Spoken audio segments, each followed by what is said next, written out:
It's difficult to say anything general about American Indian cultures because there are thousands of them and they exist over two continents of the planet.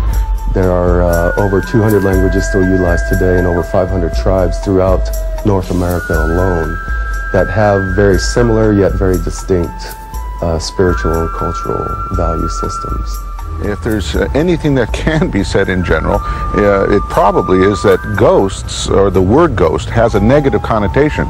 Most Native people will not talk about ghosts, and you find little traditions that have anything positive to say about the entity that we refer to as a ghost. However, the word spirit has a different connotation. Everything has spirit in it. Nature is filled with spirit.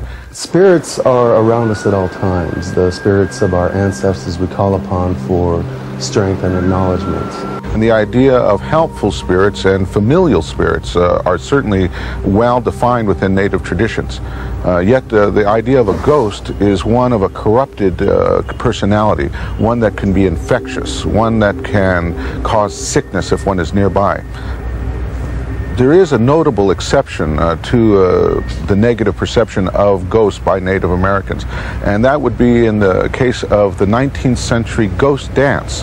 That was a popular revitalization movement that took place on the plains. It actually began in the west, out on the edge of California, with a Paiute prophet named Wovoka, who promised to his followers that if they were to dance in the manner that he described and sing songs that he brought to them, that they would have a chance to see once again deceased relatives, to see the plains replenished with buffalo, and Native American sovereignty flourish once again on the continent. Individuals would dance together, the whole tribe, and you'd see hundreds and up to thousands of people that would get in a circle, which was very significant, to call upon the ancestors. There are 7 directions of the circle, which is the traditional northeast, west, south, as well as up and down, and the most important direction is within. When we look within ourselves, and within ourselves, the spirits of our ancestors are always going to be there for us. The ghost dance, as explained by Wovoka, was one where people gathered in circles holding hands and danced until they collapsed in reverie.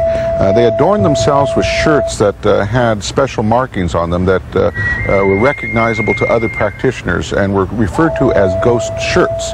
The popularity of the ghost dance was so complete on the plains that it frightened the U.S. officials into thinking that it would create a revival of warrior traditions, and that Native people, being encouraged by the idea of the ghost dance, might stage another revolution and try to take back their country.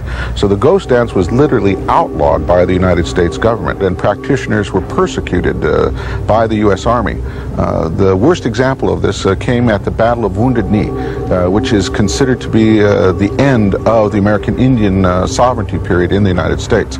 At Wounded Knee, a group of ghost dancers who were following a leader named Bigfoot were massacred by the 7th Cavalry, who were brought to the battlefield specifically to give them a chance to avenge Custer's massacre. And in a very bloody incident in American history, the ghost dance, the ghost dancers, the ghost shirts were all laid in red in the white snows.